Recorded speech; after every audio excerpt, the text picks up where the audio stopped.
Hello and welcome. My name is Jennifer and I want to show you how to make your own poison apple out of a simple coffee can.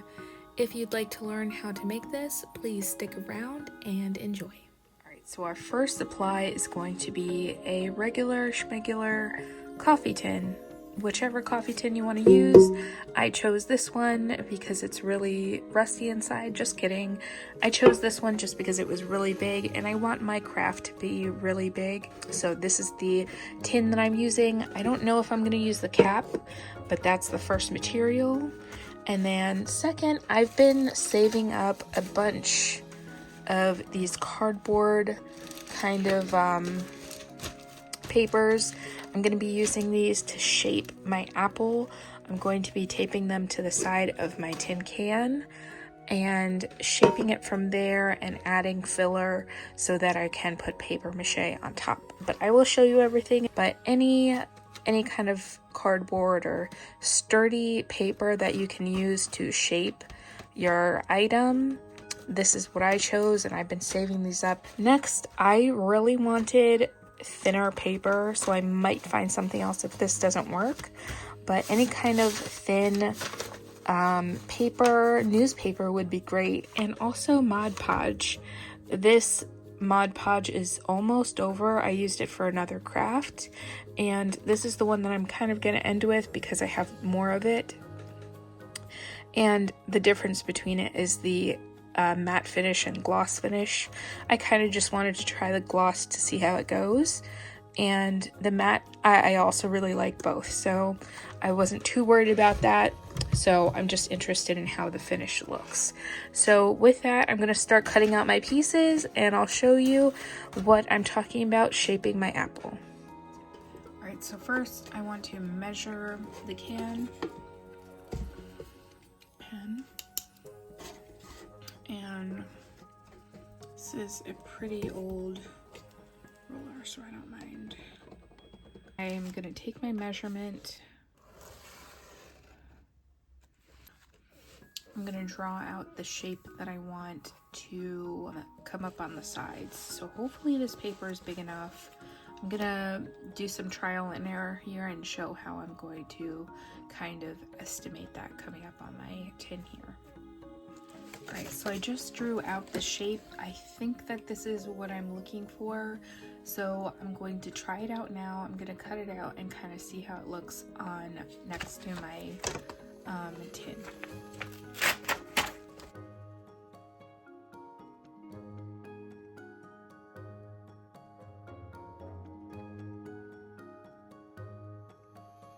Okay, so I took a minute to kind of visualize it myself, and I think it's going to be pretty big, and that's exactly what I wanted. So I'm pretty excited. So I'm going to make a bunch of these to do exactly what I did here. I'm going to surround it with the structure, and then I will show you where we're at.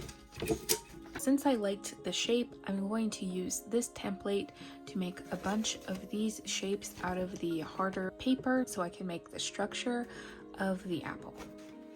I would also note I'm not using these folded edges because they are weaker at the point of folding, and I think I would rather have the sturdy part that hasn't been folded yet because I've never done this craft, and for what I want it to be straight and solid and as structurally sound as possible so that I can build on top of it and not have to worry about it as much if it were to, bend under any kind of pressure that I put it on. Alright, so I was starting to run out of some material to make these out of. I had 2 pieces of paper. I did tape them together. They have a good amount here to kind of support each other so it's not flimsy. If you could tell, it's basically this much room to kind of support each other, so it's really not flimsy at all. I cut out 8 of these shapes here and I started to put one on to see. It was really just to see how I was going to attach it and to keep it from kind of flapping around. I supported it over here So right now I just put it on with a little bit of tape and a little bit of tape here with a little support from one of the edges of these containers. So kind of just using what I have, anything to kind of keep it supported, and I'm just going to keep adding each one around here. Here's just a visual of how I was attaching the paper pieces with the tape to the sides of the can.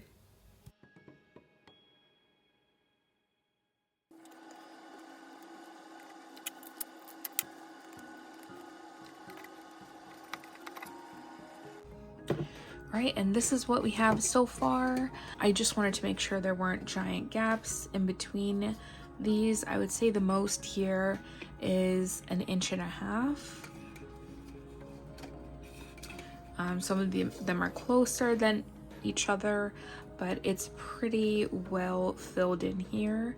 The next step is going to be tape, and I kind of want to secure where these pieces are going, and then I will also kind of mask around here and kind of secure the shape down.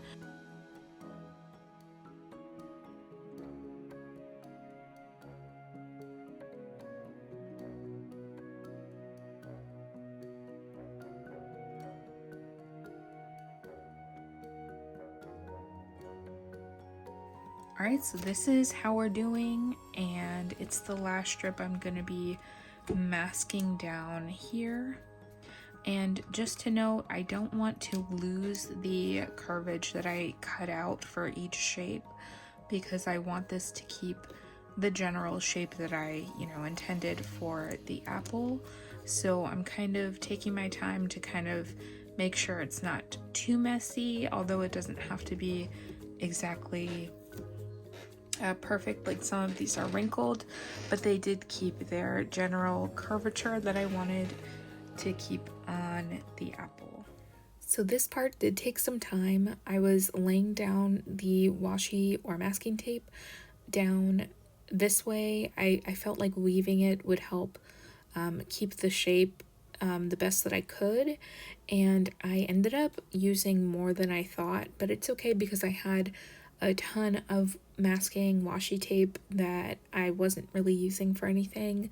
So to use it on this project, I was pretty happy with the end result, so I think it was worth it. I ended up using it horizontally and vertically, so I used this to kind of support the tape that I was going to be putting on vertically and horizontally later.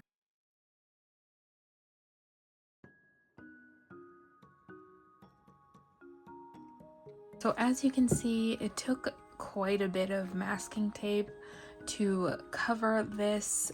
It's pretty big, but also I wanted to get rid of most of the dips. There were a lot of dips which were making it look like a pumpkin, so I kind of used the tape to aid in that, so that when I do put the paper on top, there's going to be less work to kind of work out any of the lumps. It's not going to be perfect without any lumps, but apples aren't perfectly smooth, so I'm pretty happy with how it is. And once I put the paper on top, it's pretty covered, so there's not too many holes or anything, and wherever there are holes, it's not a big deal. So I'm going to be putting the papier-mâché on tomorrow. The next step is to cut up the paper. I'm using a paper bag. You can also use newspaper or magazines.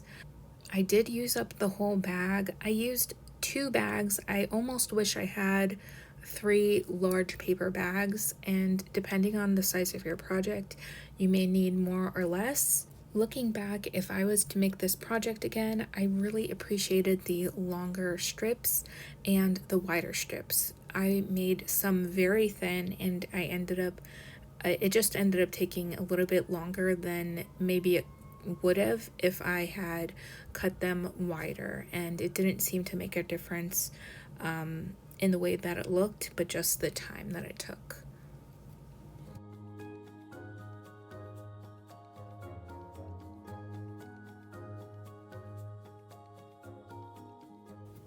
Next, it was time to get the Mod Podge and start applying the strips of paper to the apple.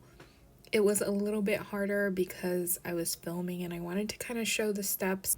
I also wanted to lay down these strips on top of each other, kind of layering on top of each other and really coating it with the Mod Podge and just letting it dry. And then I only did one layer in some areas, and in some areas I did maybe two, but most of it is just one.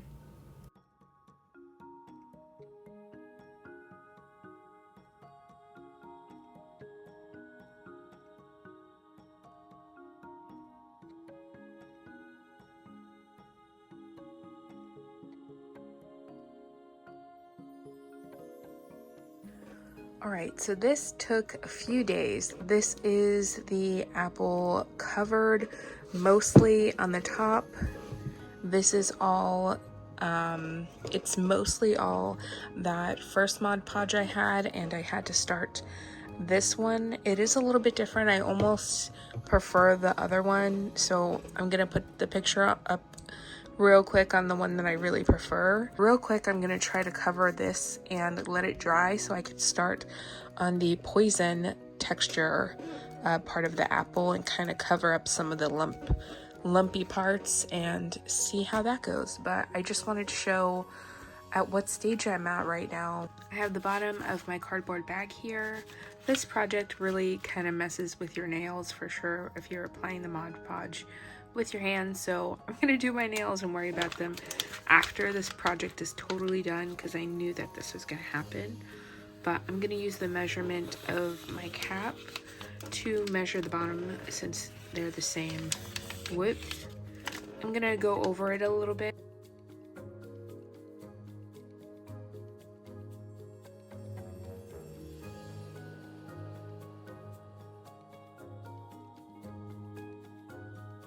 Okay, so I've really just found that using my hands seems to be the easiest to cover everything. So I covered both sides with Mod Podge. So I tried something here. I started using paper towels. I didn't really like how it was working out because the Mod Podge was sticky, and the paper towel brand that I was using, it was cheaper, so it was very thin paper towel. I would almost recommend thicker paper towel, the better ones if you don't have newspaper, magazines, or the paper bags like I was using. For this project, I really preferred the paper bags, but this is something that you could do. You may have to layer the paper towels a few times to actually, make it sturdy. But this was just something I tried. I did end up going over it with some other strips of paper that I had. So this is where we're at, and I'm gonna start making the top. This is when I used the paper. It all turned out really well. It's pretty hard. It's a good amount. But if you were making this, I would maybe even consider doing 2 coats of this, or 2 coats around. I only did 1 really, so some are overlapping, so I think that's making it a little bit stronger, and the Mod Podge definitely made it stronger too. This is the next step. I'm going to use this it's a mini glue gun. Of course, if you have a bigger one, that would probably be better. I'm going to try this. The other way I had didn't work out, so we're going to try this. And I have these mini glue gun sticks. I have more just in case. Obviously, this is not going to be enough, but let's see how many sticks I have to use for this. I'm gonna try this now. Also, I'm gonna outline the design and choose which side I think would look best for the design that I'm gonna go for, and I'm gonna outline that next. Alright, so first I want to kind of take a look and see what side would look best for my design. I think maybe right here would look good. Next, I'm using a blue highlighter to kind of lightly put an idea of where I wanted the face to be on my poison apple. This would allow me to kind of see what shape I want to use and to see how big I want the eyes. Looking back, maybe I wanted them a little bit bigger, but I still love the way it looked. And if you want them more symmetrical, you could even make a template, like I made the template of the paper to make the shape of the apple, and you can use it on both sides and just turn it around so that the eyes are symmetrical. But it's pretty easy outline, and it's pretty forgiving with the glue gun also.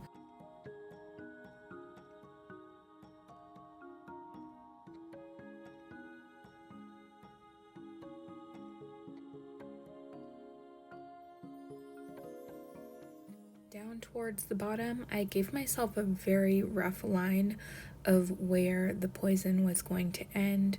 I didn't really stick strictly to where I was drawing that. It just gave me a good idea when I was kind of turning the apple around of where I was gonna aim the drips to go. So I didn't really have to think too much about it since it was such a large area to work on.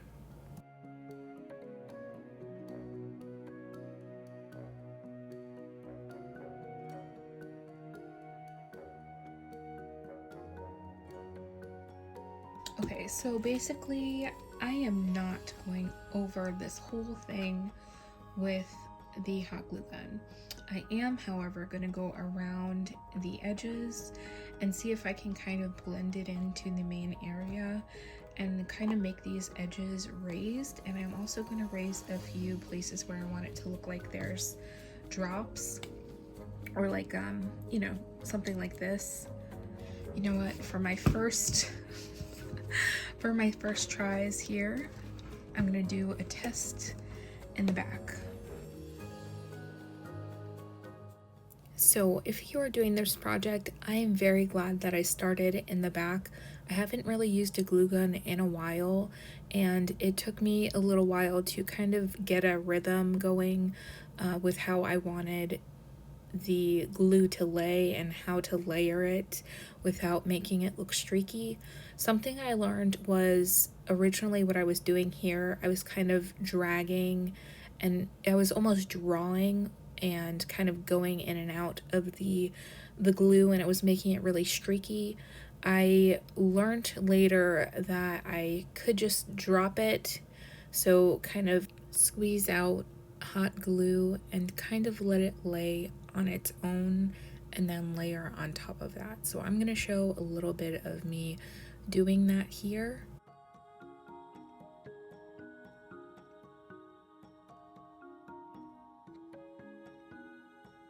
I did end up getting some of my favorite drips by using a lot of glue at once and kind of letting it drip down and letting gravity take its course.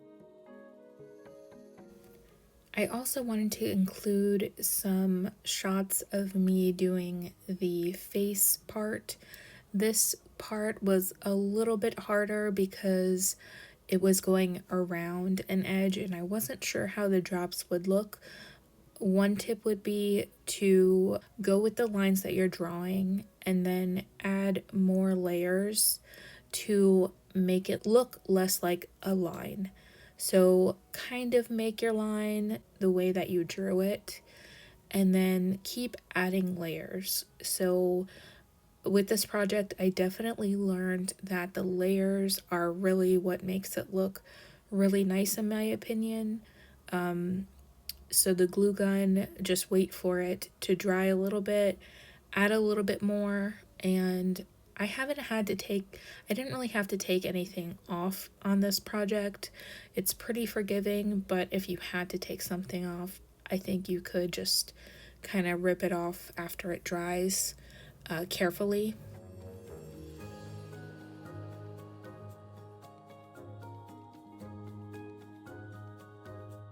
I definitely had to pay attention where the glue is going at this point, so I just kind of wanted to show that.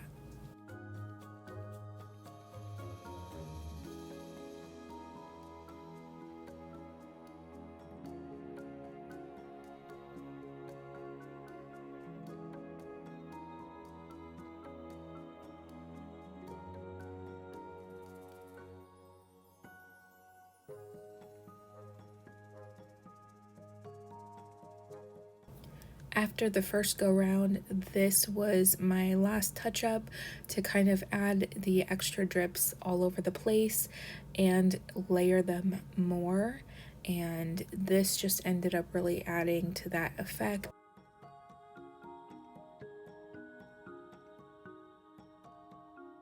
Alright, so here is a better look at what we have going on here. I really like how this part turned out.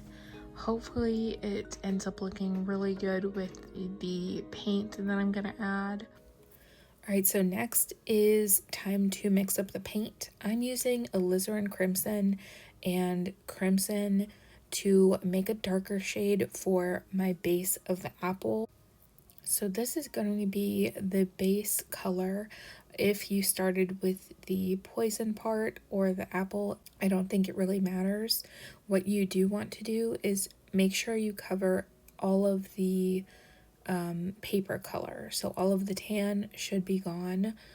Even with the first base, you could cover, just make sure you cover all the cracks and get in under the glue. So if you get over the glue, it doesn't really matter. Again, it's just the first coat, but you do want to cover all of the tan color.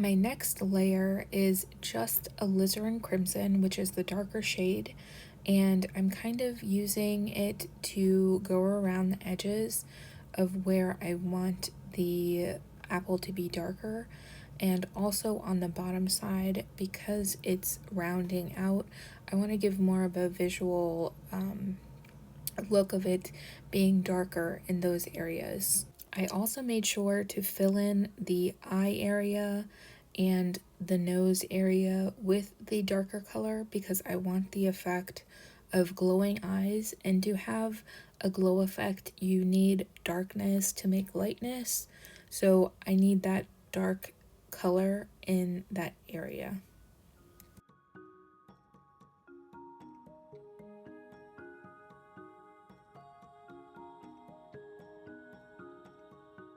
Next it's time to paint the poison part. That is the color that I mixed up. It was really supposed to be more of a green, like a hunter green color that I wanted. It ended up being more of a teal, but I ended up really liking it, and I would almost recommend a color like this if you're doing green, or even a cobalt I think would look really nice as a under base, or just a base that you shade over.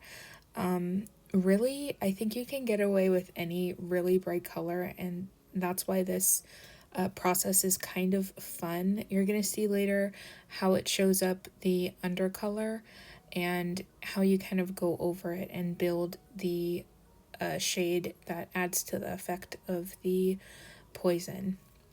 So I'm gonna do this around the whole apple, and I'll get back to you guys when I finish.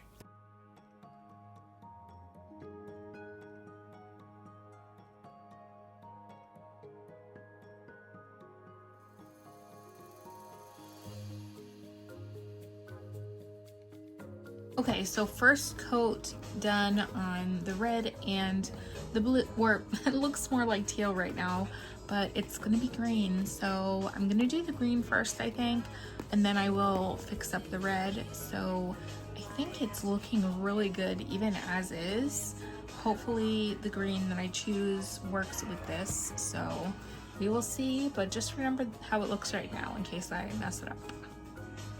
Alright, so back to mixing colors on this really, I tried to wash it off. Let's not talk about it, but I'm gonna make a green. I don't want to go right into this color because there's gonna be no good transition from where we just, we just put that color on there. So I'm gonna try to mix a median color with the same colors that I kind of used, but less dark, if that makes sense. So I'm gonna show you when I get back the shade I choose. All right, so I'm kind of looking at the color that I mixed up against this. I may even test it a a little bit on the back. Ooh, I see some areas that I missed. I don't have the other color that I had before, so I'm gonna take some of this and kind of dry the brush out so it's not too saturated, and kind of see what this looks like here.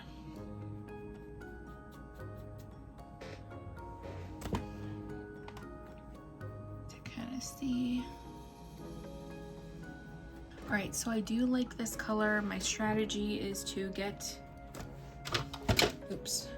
my strategy is to get some paint on my brush, kind of tap it out a little bit so it's not too much.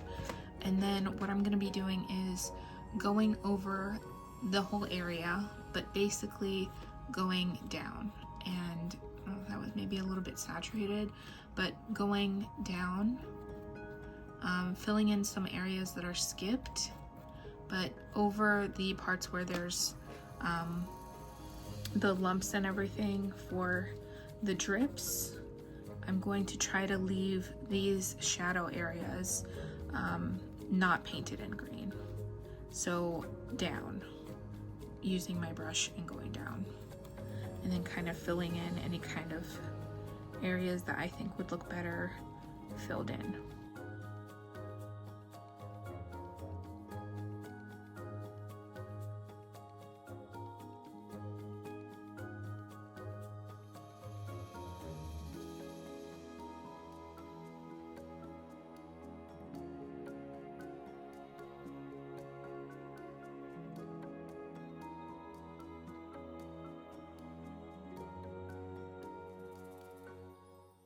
In some areas, I did end up using the smaller brush to kind of get into some of the crevices that I didn't want to be dark and wanted to paint the color that I was adding on this coat.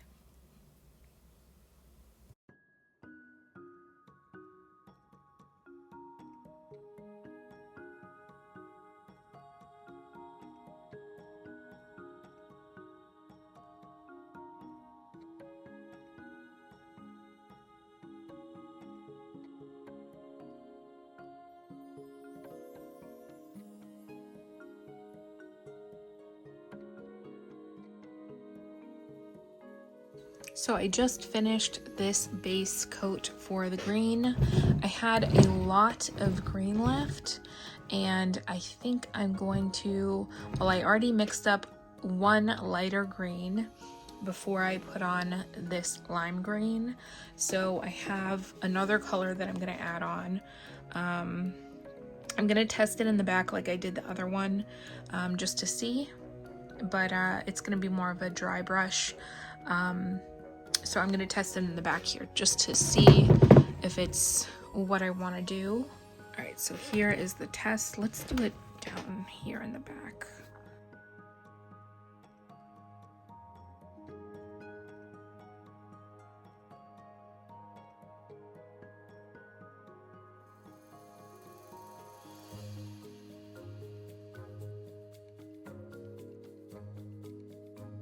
I definitely didn't put too much on my brush, and I'm gonna see how far it gets me. And really keep it dry to kind of bring out any kind of highlights. And then we're gonna do the brighter color, green, the same way. And that should be good, and then we'll move on to the red.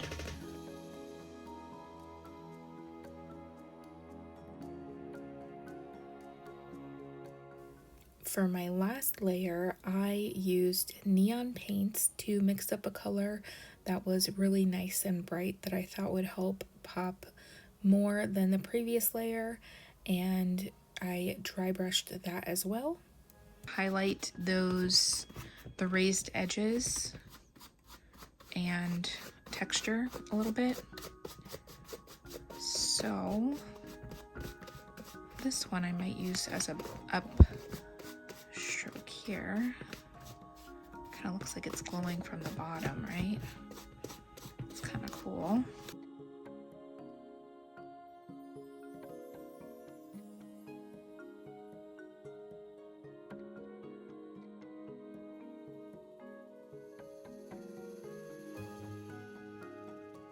I think it's all going to look better once I fix the red.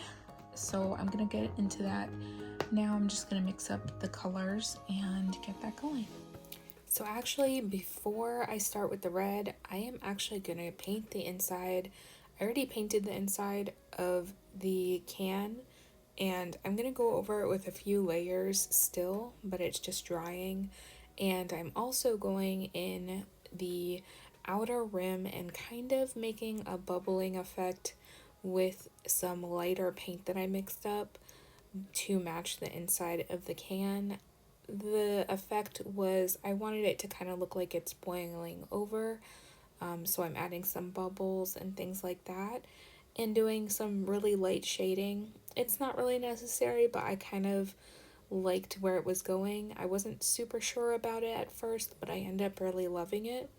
And then I also added some super rough light highlights around the whole apple.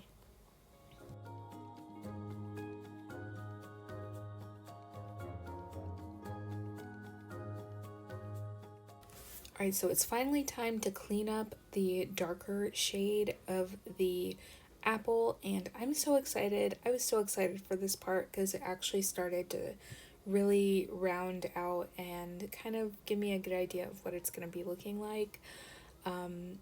So this is just the alizarin crimson, the darker shade.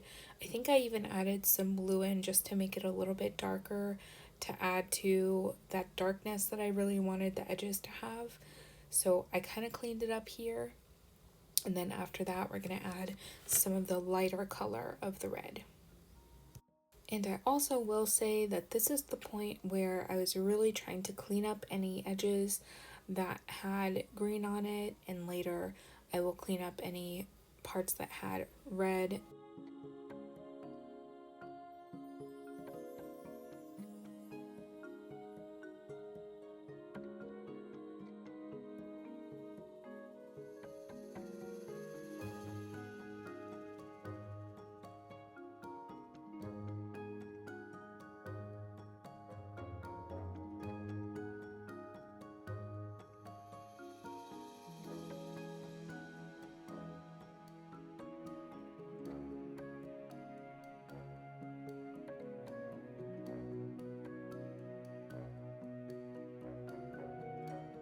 This is the layer of red that I put down to kind of clean up any of the green that got on there.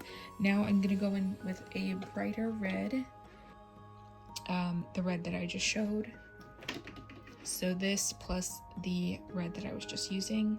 And then I will use a true red after to kind of do the same process that I did with the green, but with the red now.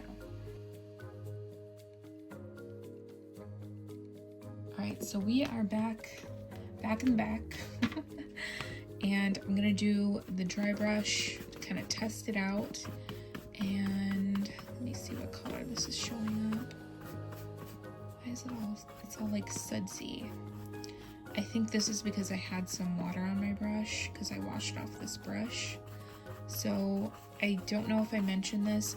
I would really try and keep any of your brushes really, really dry. It's still working, and this is the color that I wanted.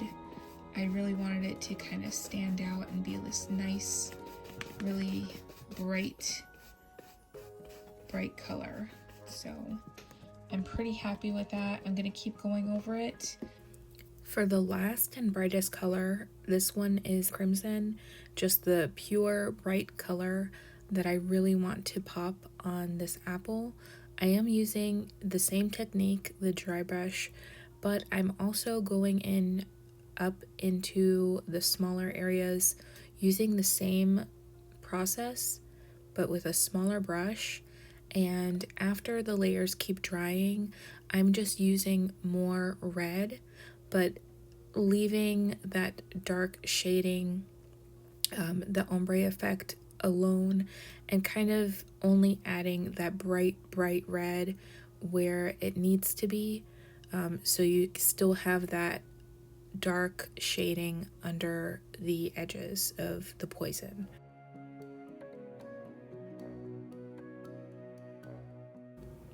Since the face is the focal point, I definitely used a lot of layers to really build up that bright crimson color in the front here. So until you're kind of happy with it, you might want to step back and look at the whole piece in general. But this is basically it. If you want to finish the inside of the apple better, you can also use the same process with the paper mache. I may go back and do that also. Another fun thing you can add to this piece is a fake candle, or I also had a glowing light that you can change and choose the colors.